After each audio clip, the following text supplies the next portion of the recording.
আপনারা সবাই কেমন আছেন?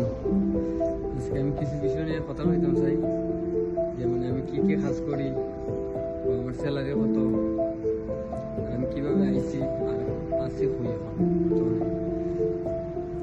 আমি শুরু করি যে আমি আছি রাশিয়াতে, ইন্ডিয়া থেকে রাশিয়া আইছি। আর এই যে আমার কাজ হচ্ছে ক্লিনার। আমি এই যে এইগুলা কাজ করি, যেগুলো ক্লিন করি পটি দিয়া, এটাই আর কি। এগুলো থেকে আমার কাজ। আর আমার স্যালারি প্রায়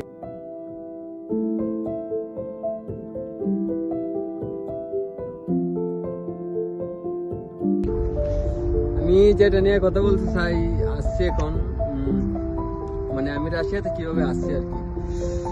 সেটা মূলত হলো কি, আমি আগে যাইতেছিলাম অন্য একটা দেশে, আর্মেনিয়ার জন্য অনেক ট্রাই করছি, বিষয় লাগবে, কিন্তু একটা যুদ্ধ যে হয়েছে ইরান, ইসরায়েল, আমেরিকা, এটার কারণে যাইতে পারছি না, ভিসাটা কিন্তু কিছু হয়েছে।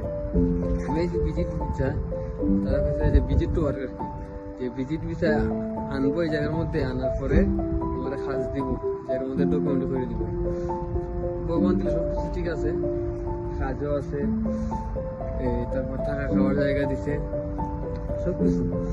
আর মূলত হয়েছে গিয়ে রাশিয়া অনেক টাকা ইনকাম করা যায়, অনেক, প্রায় ইউরোপের মতোই, কিন্তু ওই জায়গার মধ্যে ঠান্ডাটা অনেক বেশি। ঠান্ডাটা যে ম্যানেজ করতে পারবো, ভগবান দিলে সব কিছু ঠিক।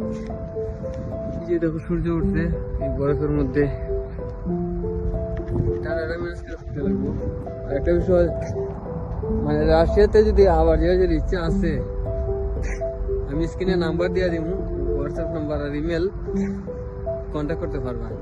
মানে অনেক ভালো একটা এজেন্সি।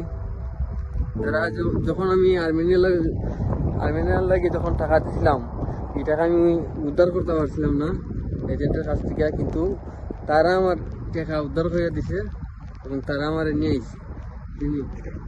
অর্ধেক পেমেন্ট করছিলাম এখানে থাকতে ইন্ডিয়াতে, আর অর্ধেক পেমেন্ট করছি এখানে কাজে লাগার পরে। এজেন্সিটা গোপাল গেছে। আমার এজেন্টের নাম হচ্ছে কি কৃষ্ণ দাস, আর তাই নিচ্ছে শিলচর।